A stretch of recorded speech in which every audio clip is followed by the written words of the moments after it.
This was the test. Could Oregon go on the road in the Big Ten in a cold, physical, grimy matchup and get it done? Through 3 quarters, it looked a little sketchy. Oregon came in with a top 10 offense nationally, and according to Mel Kiper, the projected #1 overall pick in next year's draft. The dude was held without a touchdown, just 112 passing yards, 1 interception in the second straight week, under 150 total yards, and without a passing score. So when he took the field in that game with those stakes, minute left on the road, down 1 point, the identity of Dan Lanning's program was on the line. But somehow, that same quarterback who hadn't done much all day delivered the drive that saved Oregon's college football playoff hopes. Let's break down this 2-minute drill. 2-minute drill on the road, weather's shitty.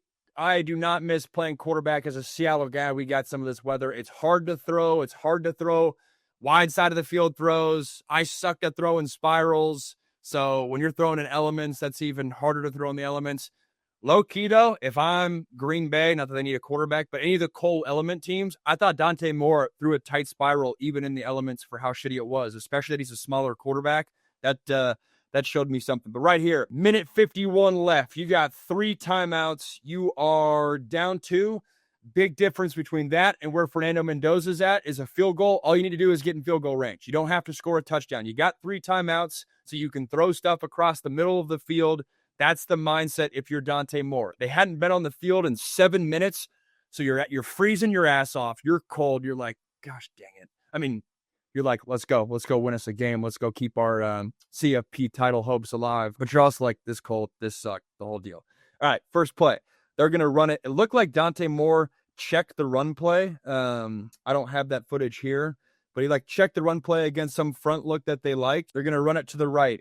Thing that jumps out, miscommunication by Oregon's offensive line. So if you're an Oregon fan watching this could have gone for a lot more. The right guard and the center miscommunicate on this play, which is always the risk, especially in college football. If it's loud, you're on the road and you're trying to yell at guys and do check with me concepts where, hey, here's the pass play, but if you like the front, we'll check it to a run play. Always a risk in college football that guys miscommunicate because this center blocks nobody and they still get 4 yards on this. Center blocks nobody. If they had a better momentum and better push to the right, this could have been an even more successful run play. A little thing, but hey, the whole reason you guys are watching these breakdowns is for the little things. See, center does absolutely. Look at this. I'll give you one more time. Look at the center the whole time. All right, it's a 4-yard run, nothing special. But look at this center. It's like a little dancing bear searching for something. Blocks absolutely nobody. And that left guard kind of dominated. 4-yard gain looks like a good gain. Could have been even more. Oregon left some meat on the bone here. Here, it's funny. This concept, I remember what we called it in my high school's offense. We called it Delta 21. I forget what we called it at USC, but I remember what my high school called it. And then it's double slants to the field. Love this call. I love how Will Stein called this entire drive, and I'll unpack more of that. But it's double slants to the top, if I could draw normally. And then it's control route by the outside receiver, a corner route by the slot receiver, and then arrow route by the running back. Your read as a quarterback is this middle linebacker to start. Where does the middle linebacker go? Does he go to his right? All right, then I'm throwing to the left side. Does he go to his left? All right, then I'm throwing to defense's right side. I'm going opposite of wherever the Mike linebacker is going. I love this call because you're giving Dante Moore answers. All 5 of these receivers are in play. Very easy read. You know that you're going to get 2 high, meaning 2 safeties high.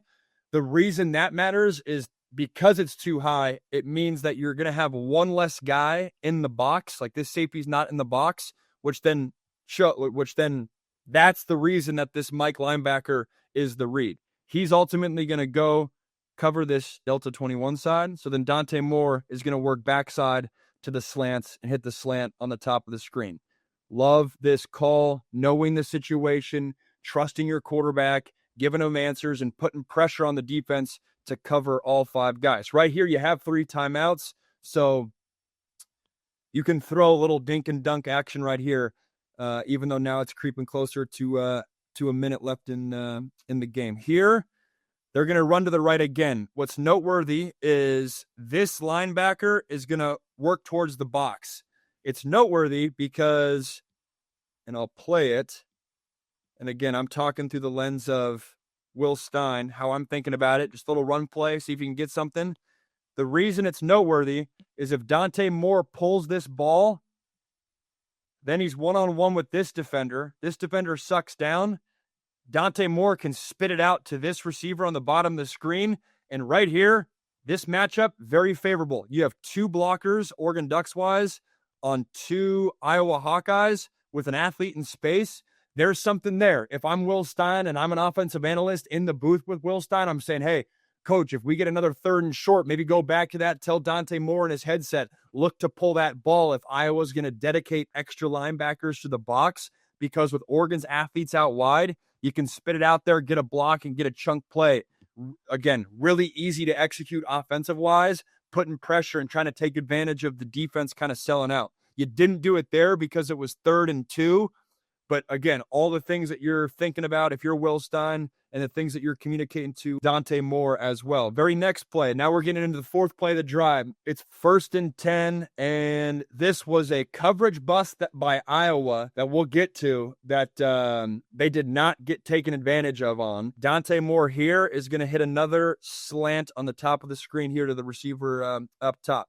He's going to have a little vertical route by receiver on the bottom of the screen. That's the guy that is wide ass open. And this could have been a home run shot. Good night. See you at home. We don't need all the drama for Atticus Sappington, right? Is the kicker's name. But anyways, you got a vertical shot, bottom of the screen, a little wheel route by this slot receiver. Both guys are low-key open. This guy bubbles, I believe. I may have wrote that wrong. And then this running back's out to this side as well. Little thing that ends up being a big thing. Dante Moore's eyes here. He takes his eyes ever so slightly on his first step of his drop to the left-hand side. The reason he's doing that is he knows that there's no linebacker right here dropping underneath this slant. The reason there's no linebacker is because this safety's rolling down, this safety's rolling back. All he has to monitor with his eyes is this middle linebacker right here in the middle of the field. As long as this middle linebacker does not go to his left and keeps working to his right, Dante Moore knows pre-snap, I already have a winning route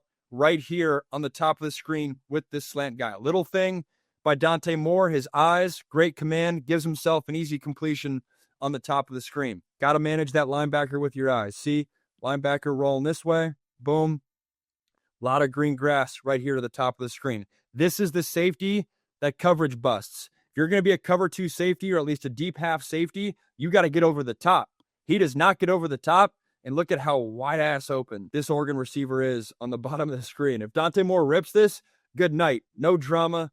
They're going home easy with the win. I mean, Dante Moore's made a lot harder, more difficult throws than this. He could have ripped that. This, low-key, this receiver, they're coming down the same lane. Both those guys are open. It's all good. Stick to your read. Again, look at Dante Moore's eyes right here. Look at his first step. Eyes, right? Eyes to his left. Hold number 43. Hold number 43 gives you green grass right here to get a slant route. That's the fourth play. You have not had a chunk play yet, but you're still moving the rock. Now it's the 5th play of the drive. 2nd and 5. There's 40 seconds left. So now the clock's at least becoming more of a factor. Even though you got 3 timeouts, though, he's going to hit a hitch on the bottom of the screen. He's got a slot fade by this guy. He's got, I don't know what route that slot receiver was doing. He lost his battle, and he got a vertical on the top of the screen. Great job. Cold elements. Full field throws are hard. Anticipatory throws are hard. Knowing that you got this corner on the bottom of the screen bailing. Nice job by Dante Moore. Just take what the defense gives you. Only need a field goal. You can dink and dunk your way down the field because you don't need to bite it all off. He's going to bite it off all right here, though. This is the go ball. This is the throw of the drive right here. Phenomenal throw by Dante Moore. This is big time. Had a hitch in the bottom of the screen, vertical ball by this slot receiver, vertical route here. Dante Moore knows, and this is interesting. So the difference between what we just saw with Penn State which was much more prevent defense versus Indiana. Defensive coordinator-wise, if you're Penn State, you know Indiana has to get a touchdown.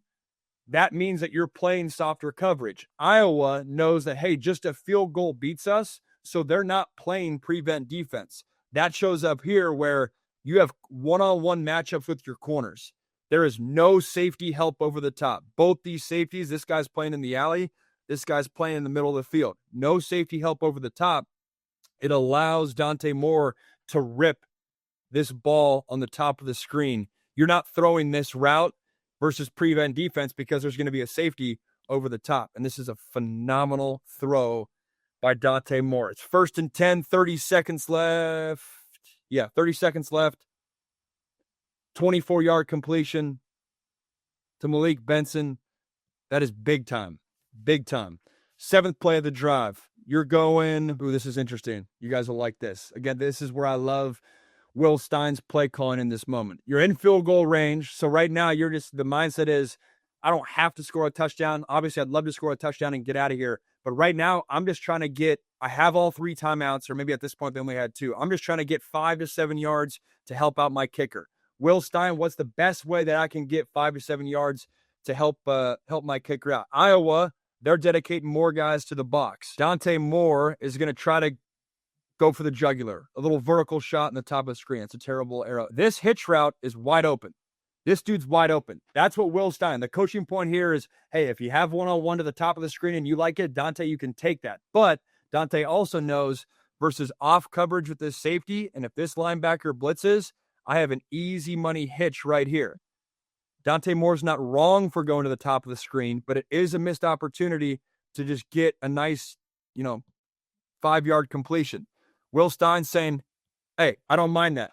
I don't mind that. He's trying to get his, he had success the play before in a vertical route. He's trying to double down and go right back there. What's a different way that I can attack this same area of the field without it being a hitch, to protect my quarterback, because he might be worried about a defensive end or a linebacker dropping underneath this window. What's a different way that I can get there?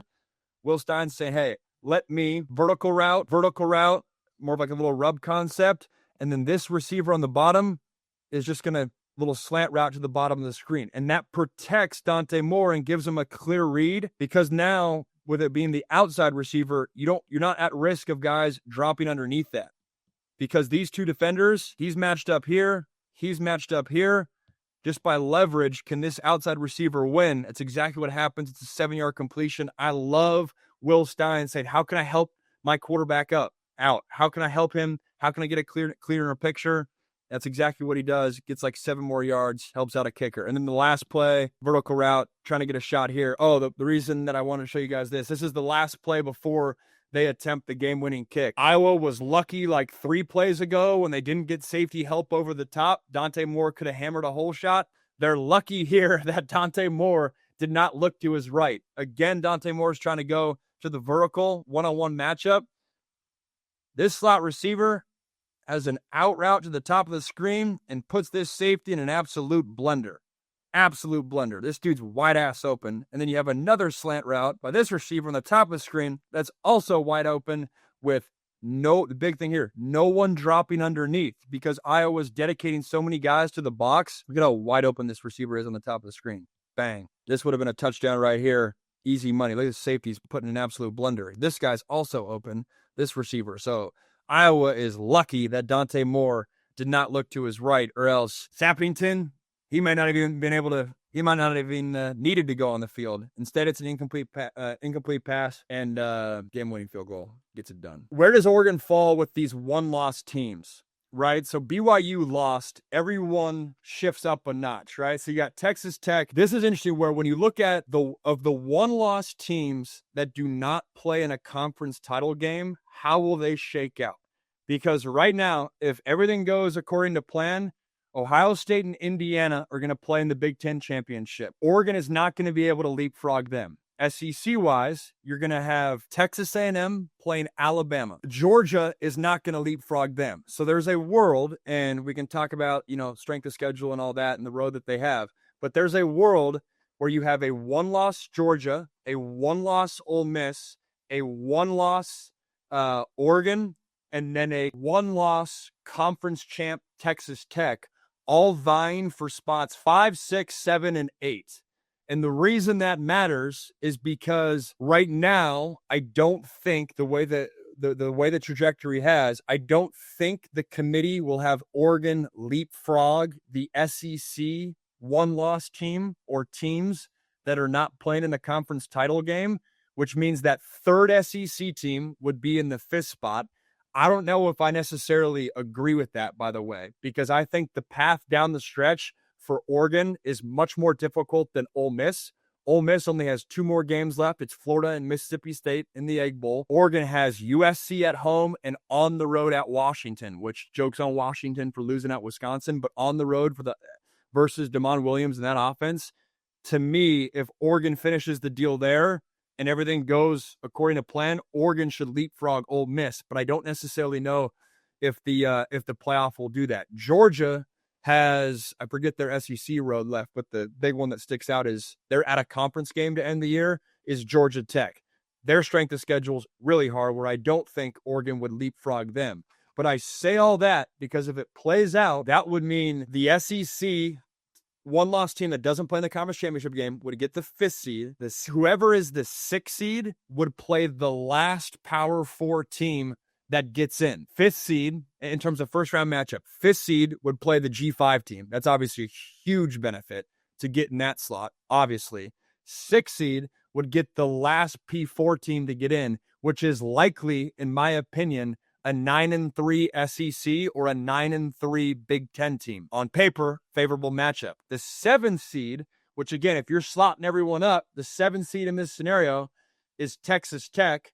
They would play the second to last P4 team to get in, which on paper would be Texas right now.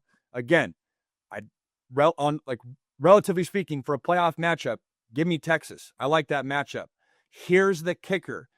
Where Oregon slots right now in the 8th spot, you're putting them versus 9 Notre Dame at home in your first matchup. So by being the 8th slot team, you have Notre Dame in round 1, and then good luck, you're going in round 2 on the road in Columbus. You do not want, the way we're tracking, you do not want the 8th seed. There's a huge difference between 6 and 7 and 8. That's the point I'm trying to drive home there, which Oregon's right on the path to being the 8th seed and maybe back-to-back years getting screwed.